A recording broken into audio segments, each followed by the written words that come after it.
So we're going to get a little more into the details of what we're doing, the kinds of feelings that we're working with, and some of the tools, the third eye tool in particular.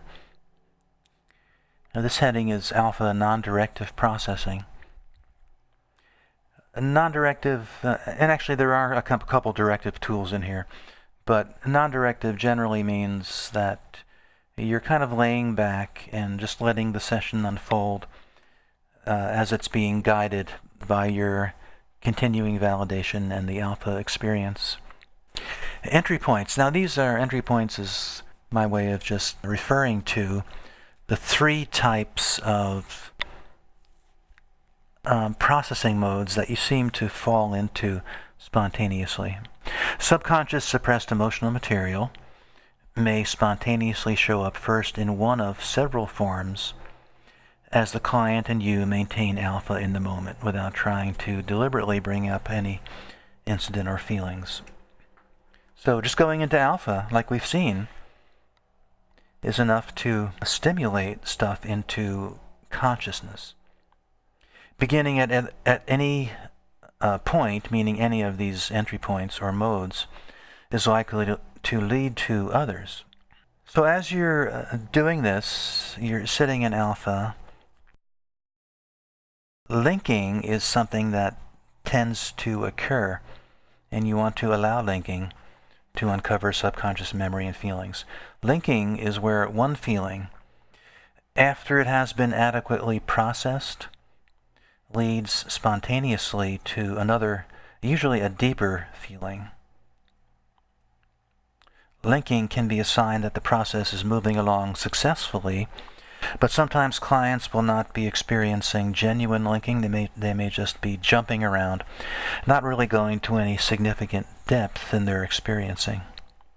So you must be alert for this, and if you sense it, bring them back to a feeling where they need to focus. I think we may have left that feeling of anger too soon before you really had time to release it. Can we go back to that?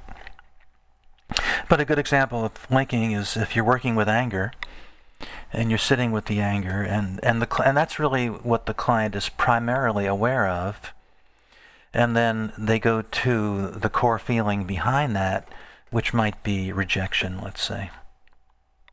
So then your task is to stay with the anger enough, and you can release that through processing, and then you want to go to the core feeling and release that too through processing. Okay, so what are the three modes? A body entry. A sensation is occurring in the body. Body sensations are often the first awareness of an emotional holding, and that's why we usually do a body scan right after the induction. This can be any kind of manifestation in the body, including chronic pain or conditions, disease, the way the body's held. Often there's a sense of pressure, pain, discomfort, tension, emptiness, darkness in a particular chakra. So that's nice when that happens. That'll happen, let's say, in the solar plexus chakra. So that's great. Already you're getting the chakra. Not that you need to have the chakra necessarily to do significant work, but it's helpful to have a body sensation and a chakra. So if they say, yeah, I've got kind of a pain in my solar plexus area, your reaction is, that's good, let's stay with that. Let's expand that experience, invite that to come forward even more. If you're so inclined, working with the body can be your primary therapeutic approach. By itself, it can be a completely adequate means to emotional releasing. This may work well for you if you have other body-based modalities. For example, if you're a yoga teacher. And we have one licensed therapist who does just that. She just stays with the body. And it's kind of in line with Reichian work, I believe, and maybe core energetics. They get more into an energetic work also. But just staying with body sensation. And if an emotional feeling comes up also, that's no problem. but you're still focusing on the body. So stay with any body sensations. Keep bringing the client's attention to the body. Even if they're not present at the start, they will become more apparent as focus is patiently kept on the body. If an emotional component comes up, it's not a problem. And so what would you say? Stay with the sensation, feeling it, witnessing it, allowing light and healing energy to go to it with no thought of changing it. Breathe into it. Allow the sensation to grow.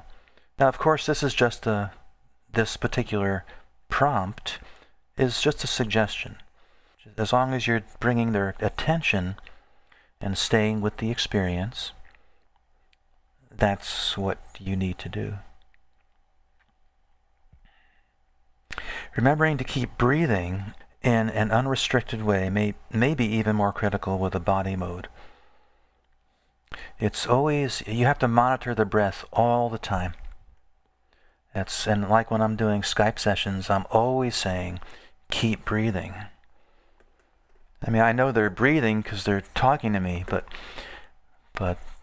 they get that they're not supposed to clamp down on the breath, constrict the breath. And people do that all the time, especially when a distressful feeling comes up. That's like part of the natural trauma defensive mechanism. The breath starts to tighten up.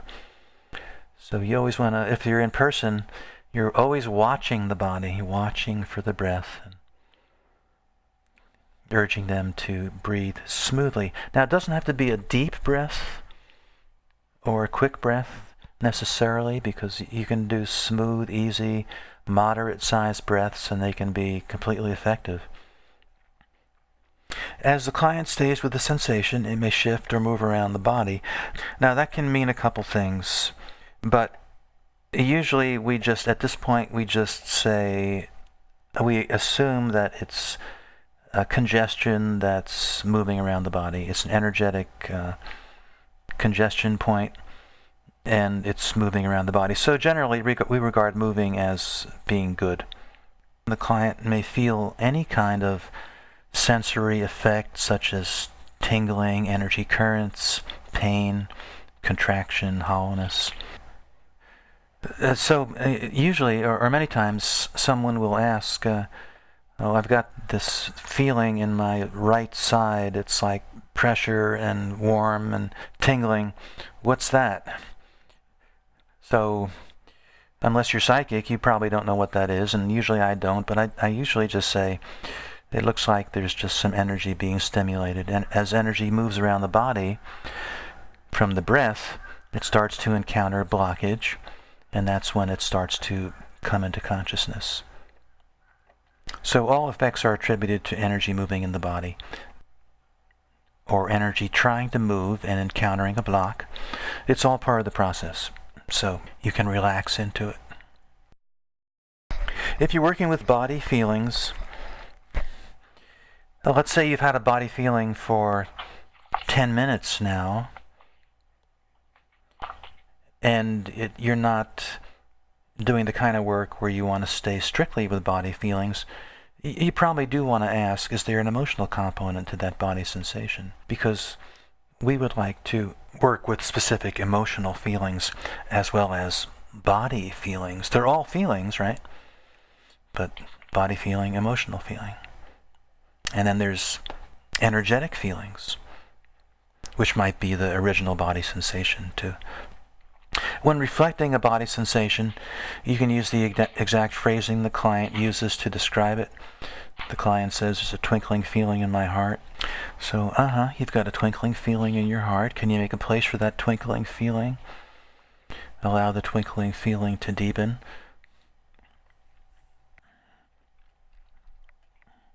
When I was doing workshops, I haven't done workshops lately, but when I started this work, I did a lot of them.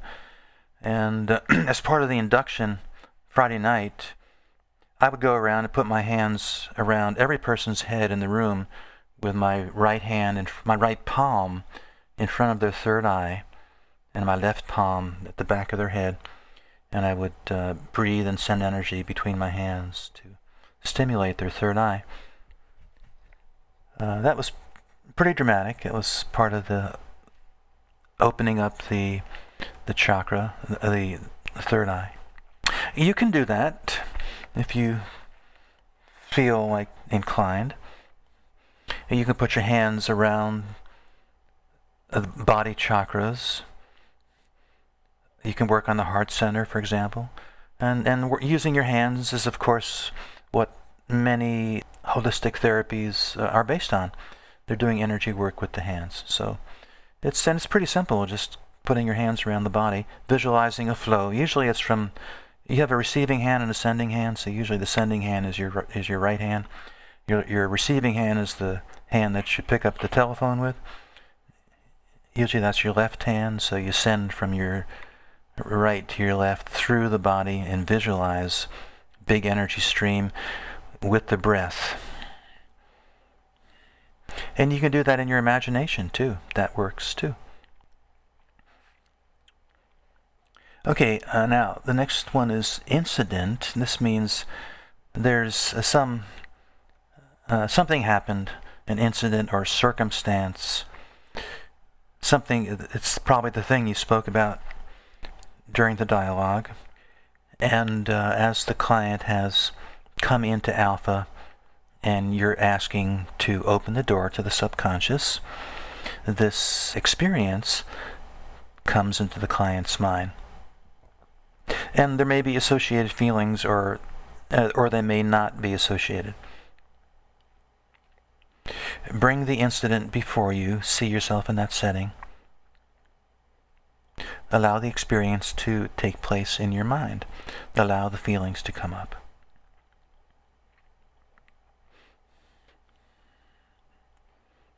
And you just stay there for a few minutes. Give them some time for that to happen. Or you can use the movie intervention like I did yesterday. The movie, yesterday I used the movie as an evocative tool. I wanted to evoke more material because we were in the feeling, and while it's okay to be strictly into just the feeling, usually I believe it's helpful to have some kind of reference to the outside world and your experience. So that's what I was trying to do yesterday. But if they've got a strong feeling, then you're using the movie metaphor as a way to detach from the experience.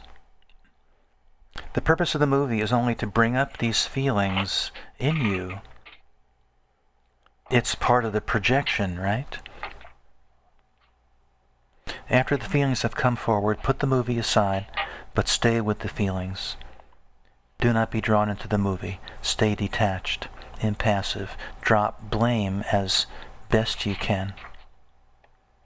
So the movie is a way to recognize that a projection is in process.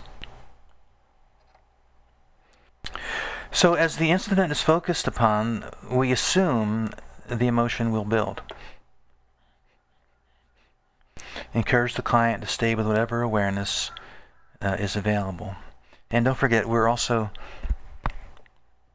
taking into account that we're in an alpha state where we, at least theoretically, have more direct access to the subconscious.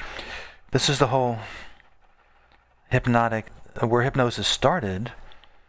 It started because they wanted to go into the subconscious.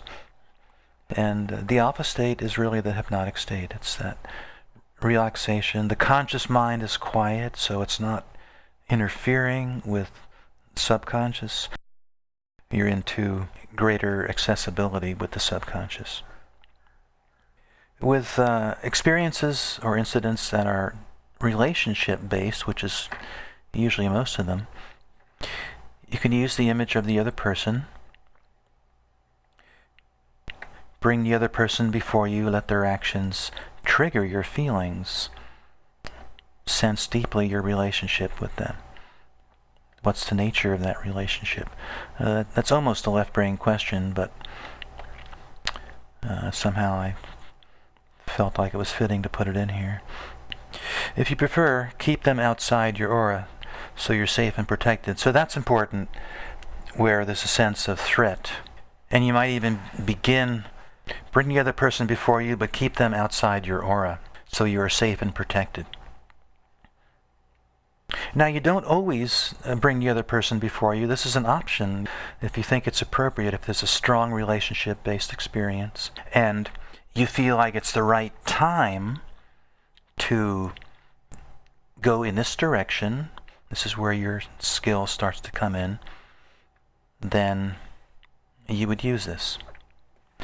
Bring the other person before you, but keep them outside your aura so you are safe and protected. And then sense deeply your relationship with them. John, I have a question here. Sure. Is it appropriate in this particular situation to have them talk to this person at all? Talk out loud? Or while they're in the state, talk to that person, tell them what they would want to tell them if they actually physically had them in front of them. Yeah, to verbally out loud speak? Or to speak inwardly to them? Or the incident that I saw, it was inward. Yeah. But that was in the hypnosis that my son did, there wasn't really a lot of talking in the alpha state, so what talking he did, we didn't hear. Yeah, that's one of the Gestalt has made that well known, this technique of speaking, and the dual chairs. You familiar with this? Yeah, that's exactly what she did. Yeah. I've never been impressed by that because any demonstration I've seen, there's usually a strong sense of blame that's present. You're speaking to the other person with the sense of blame, like you still think they're responsible for what happened to you. And like I said yesterday, a confrontation never works when there's a strong sense of blame. So if you're trying to, the person's in front of you and you're speaking at them and you want to get it off your chest and you're yelling and maybe start crying, that's all just spinning your wheels, acting out to me. It's uninformed, blameful expression, which I talk about in the book in more detail. Blameful expression is always defeating, self-defeating. So that's why I think speaking is generally self-defeating. If you can do it with a non-blameful attitude, then maybe it would be helpful. I'm not saying don't use it. I never felt like I needed to use it. It's a little more dramatic,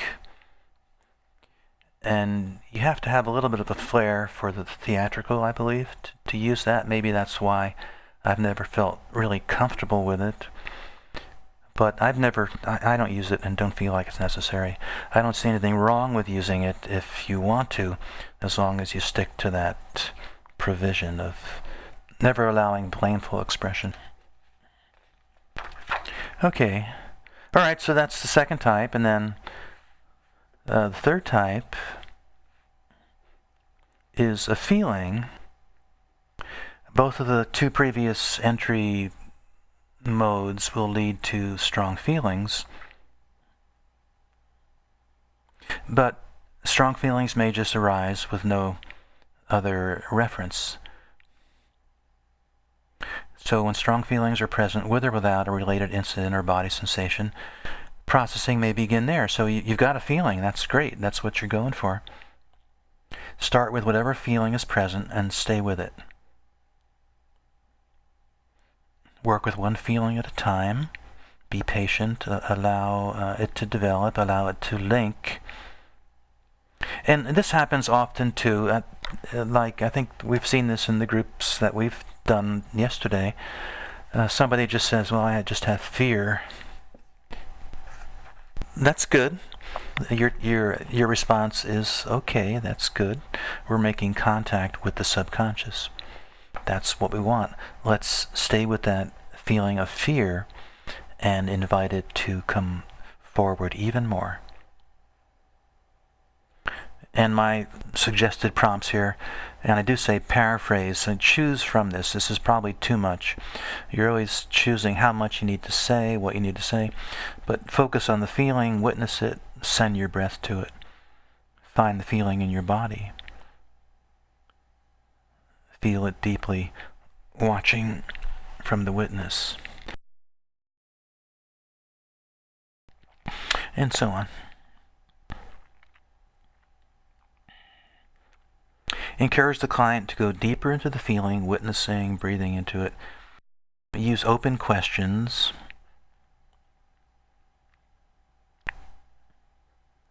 If you've used a number of these prompts from this upper paragraph, then you might want to use a deepening question. What's the feeling like now? Where's the feeling in your body? Can you see it? Breathe into that area. John, I have a question. Sure. There's one sentence here. When feelings come up, you must send signals of acceptance. If you have areas of unexplored self-rejection, signaling acceptance will be hampered. Yeah, Don't we all have areas of unexplored self-rejection? No, after you finish this course, you're perfect. You have no areas of unexplored self-rejection. So how do we know? No, we're all big-time works in progress. Usually, if you're aware of this principle, usually you can see when you start to get a little uneasy about something. Say it's sex or something, and which could easily be a point of uneasiness in some people. So your client starts talking about something sexual. Let's say you're a woman and your client's a man, and that might be a more likely time when you might become uncomfortable. Recognize you're becoming uneasy, and it's very possible that you're getting into an area of unexplored self-rejection in yourself. So you just need to kind of consciously breeze through that, relax into it. This would be one of the times when you start doing therapy on yourself as you're working with your client. That's really the beautiful thing about this kind of work, is that you're working on yourself as well. You're working on your own evolution. And this is how you do it. Something is coming up in you now, and if you can just be present with what's coming up in you, the uneasiness, and breathe into that, and maybe work with it after you get done with your client, then you're working on yourself. And you're minimizing the possibility of that self-rejection interfering with the process. Okay, I think that's about the best you can do, but we will all have areas where we'll be, somewhat limited. Your job is to be with the client as feelings are evoked. Just to remind you again, you should be in the moment, not pushing, not wanting something to happen. There's so many things for you to monitor. You're monitoring where you are, you're monitoring your client, you're monitoring content. You're not thinking, but you're kind of looking forward, what do I do next? So it's not an easy job. Pace the experience carefully, so that's something else you do. Your pacing means just, is the client going too fast, too slow? Send signals of acceptance. Encourage feelings to deepen. Keep in mind that you may need to help your client create a safe place for difficult feelings. Safe place also refers to the light. If you feel like it's getting out of control at any point, there's just too much fear or overwhelm, just go back to the light. So John, when you're saying to return to the light, are we personally bringing the light down into our solar plexus mentally, or not primarily. You're just urging your client to bring the light around themselves again, like they did in the induction. So you might actually say, imagine light above your head. Yeah, I kind of go. Bring it down. I kind of go very easy on that word imagine. I do use that sometimes, but I would say just visualize the light. It's the same thing as the induction. You're having a lot of feelings, you're getting a little distressed. Okay, let's go back to the light. Visualize the light coming in as you inhale. See yourself surrounded by light. Feel yourself safe and protected. Detach from the feelings. Put the feelings aside. Keep breathing. See yourself inside the light. And that's a pretty good safe place.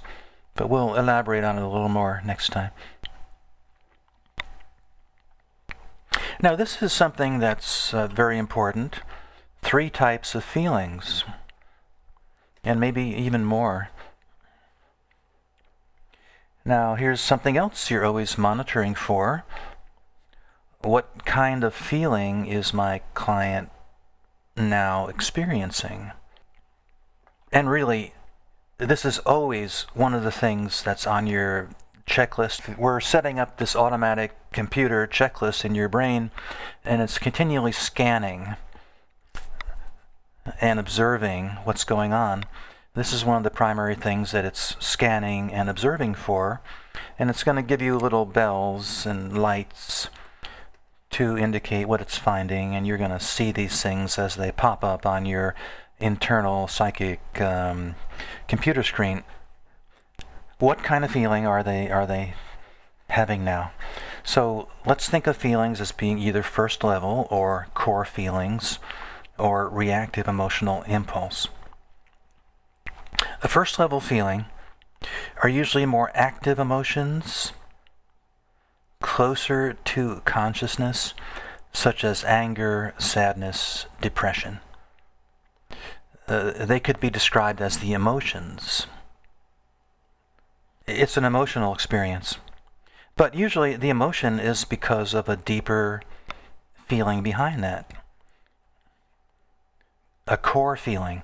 Core feelings are a deeper level of traumatic hurt, dysfunction, and suppressed holding. Behind any first level feeling is a core feeling. The core feeling must eventually be accessed for a complete healing. So let's say the client sits, you've gone through the induction, and you're opening the door to the subconscious, or at any point in the process, and they get anger coming up. I'm just experiencing. You say, think of the setting, think of the experience, and they just get huge anger. That's the first feeling. Okay, so that's a first level feeling. You stay with it, applying the principles of the process to it.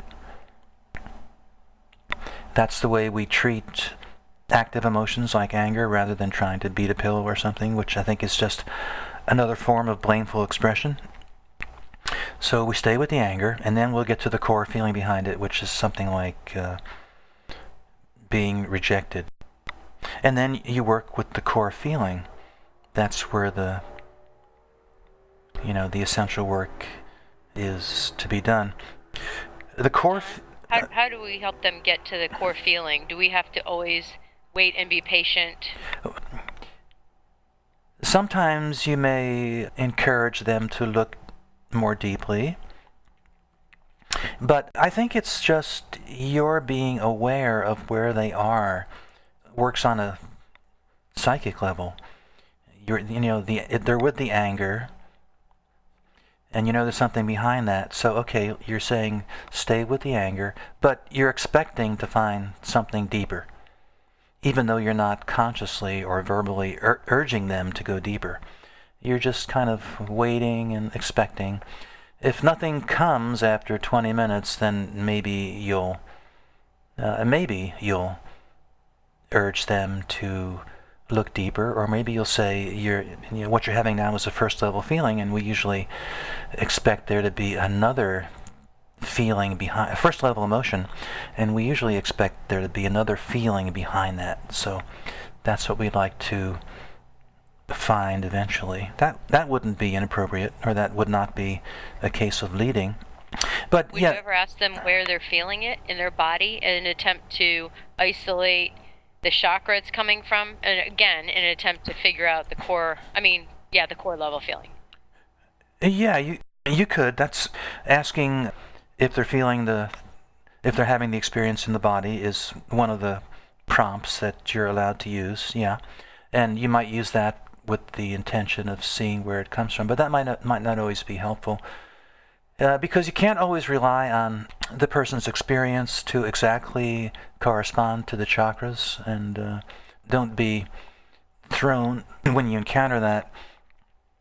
That's just the way it seems to work. That's one of the things I learned from astrology. In astrology, we learn that all the planets have different relationships with each other,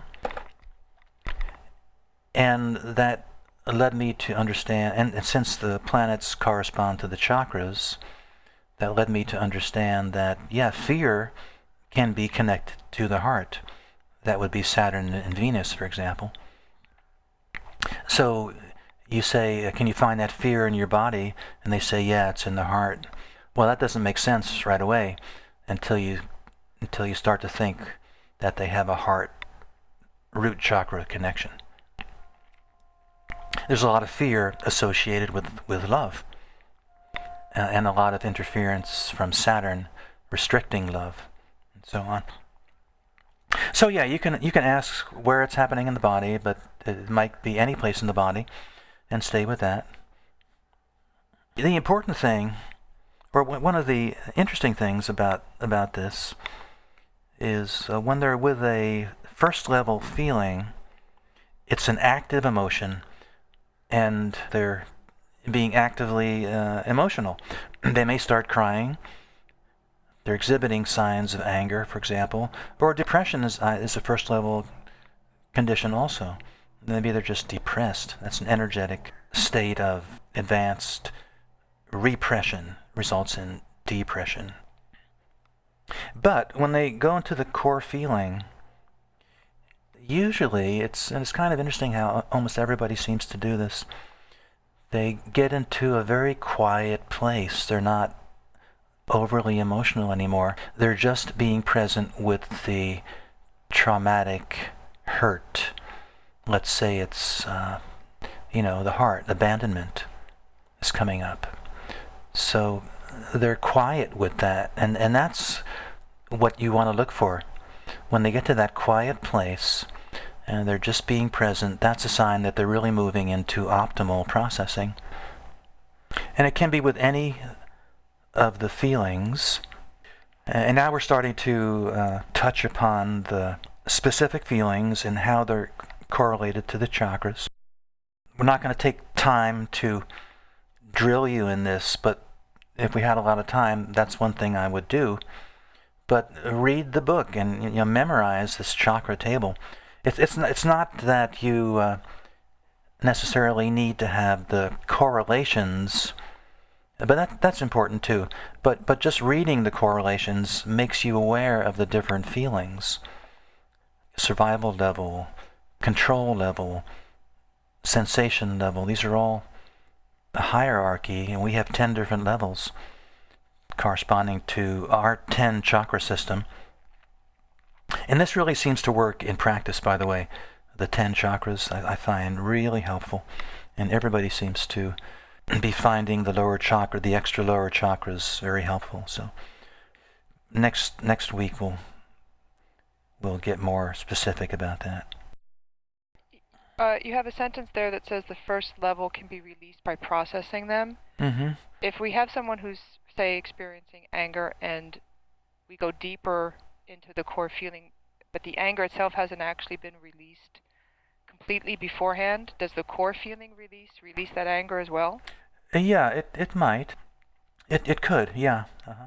It would kind of make it unnecessary for the anger, but I still think the principle that energy gets suppressed and stored applies. So we would still think that if there's suppressed, built-up negativity in the form of anger, that it probably would need to be actively processed to release.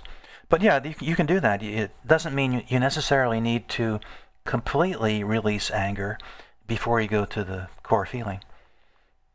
And you may come back to the anger later on. Okay, thank you. And it's going to take you many sessions to go completely through any of these deeply traumatic events. Don't think you're going to do it in one session. Many of the issues that we have are life-clearing missions, and they they take a lot of work. Okay, so that's first level in the core feelings, but then there's another kind of feeling, the reactive emotional impulse. The reactive emotional impulse is usually the first thing that comes up in response to being triggered. So what is that? The knee-jerk response.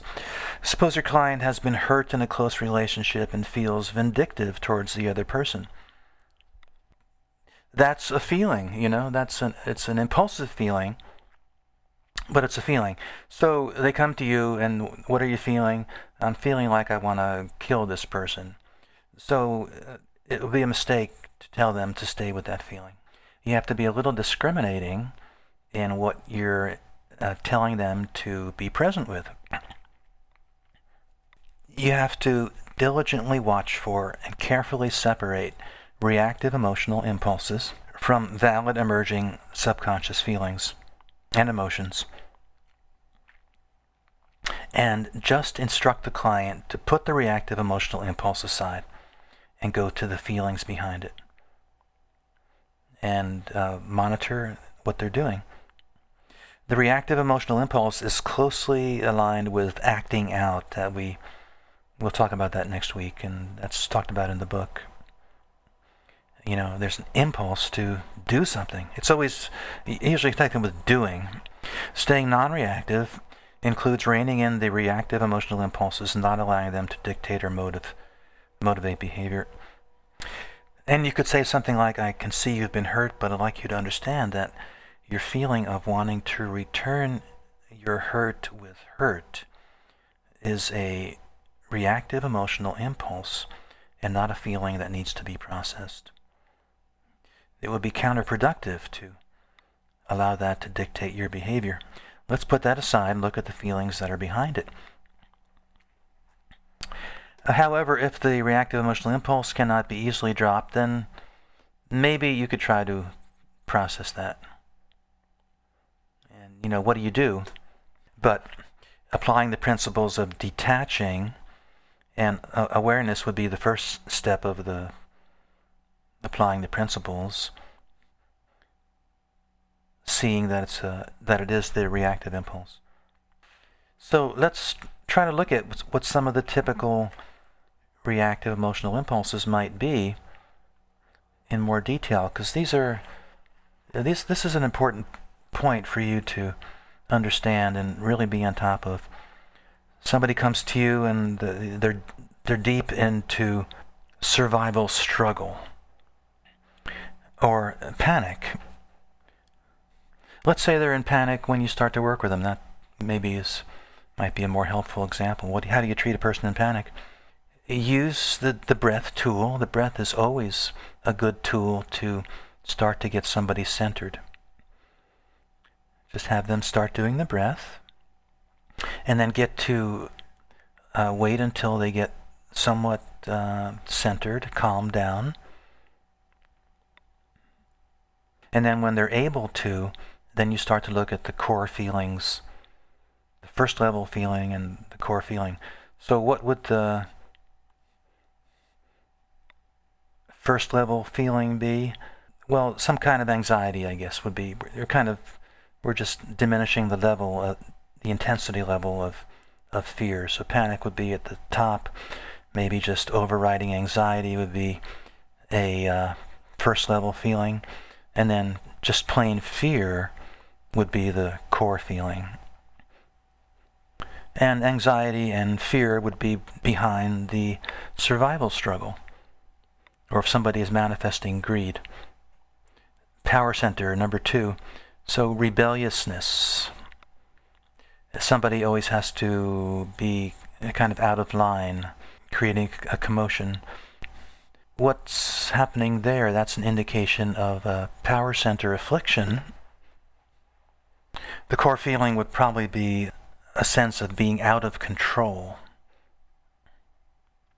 or I'm being dominated. I'm being controlled. or I'm being taken advantage of. So, in order to, I guess you could use the word compensate. In order to compensate for that, they're launching out into defensive, ego-based, reactive emotional impulse. So we're getting into kind of a behavioral thing here now, and this is exactly how we do it. That's probably enough focus on the reactive impulses and the observation that it starts to tie into behavioral considerations.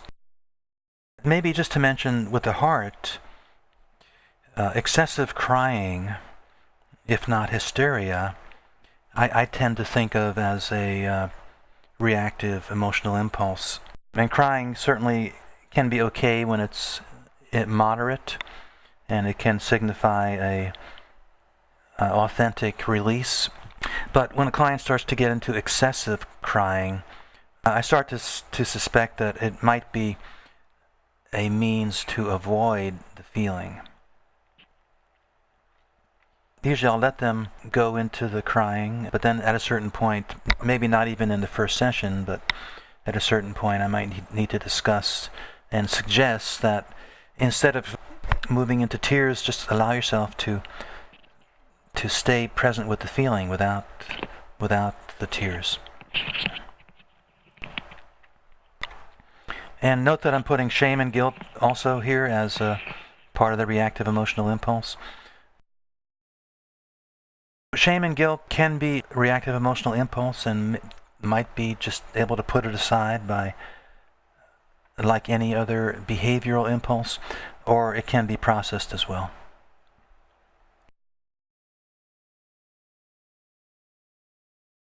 All right, now I do want to talk about the third eye in a little more detail. We've talked about it a little bit, and you saw me use it yesterday. As the client is staying with the feeling, you introduce another powerful integrating tool. You already awakened the third eye in the induction, but now we use it in a more pointed manner. But what about EMDR? So is anybody here familiar with EMDR? The reason I'm mentioning it is because it's so similar to what we do, and it does have a lot of popularity. It's or at least it used to. I'm not sure where it is exactly today. But it's based on the eye movement, where Francine Shapiro discovered the principle of moving the eyes from side to side seemed to be able to resolve traumatic feelings. And all they do is evoke the feelings, just like we do, by bringing the event into awareness, allow the feelings to come up, and then they apply the eye movements from side to side. And they've learned through experience, and they've done a lot of testing since she's a PhD. She's been working within the mainstream format. And they seem to say that it works, and everybody else seems to say that it works, and so on. So in a way that's encouraging for us, because I believe the third eye, moving the eyes from side to side, and it's also, that's one of the original hypnotic techniques, which is kind of curious too. But going to the third eye, I believe, does the exact same thing, if perhaps not even more efficiently, because the third eye is the ancient technique of stimulating third eye center, which is what the eyes do. Now, they believe that moving the eyes from side to side results in what they call bilateral stimulation, meaning left and right brain are alternately stimulated. And as they're stimulated, they tend to start to communicate, and that reduces the suppressed feelings. It's postulated that suppression has a lot to do with lack of communication between the left and right brain, which I go along with. So that's where the third eye technique comes in. I didn't know about EMDR when I started using this, but it seemed to be effective. So as you look up in the third eye, I believe you're doing the same thing as the EMDR technique, and it's perhaps even more effective. Connecting left and right brain, integrating feelings, contacting the higher self, and moving into witness consciousness. I think I may have mentioned yesterday, I'm not sure if it's essential that you use this.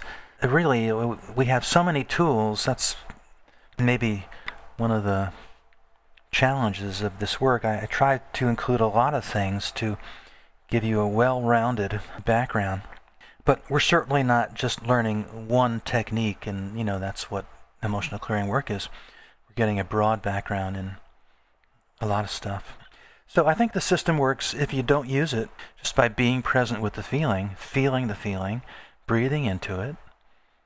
That seems to work. But I've noticed with clients, when we use the third eye, that seems to work too, and seems to add an element of extra effectiveness.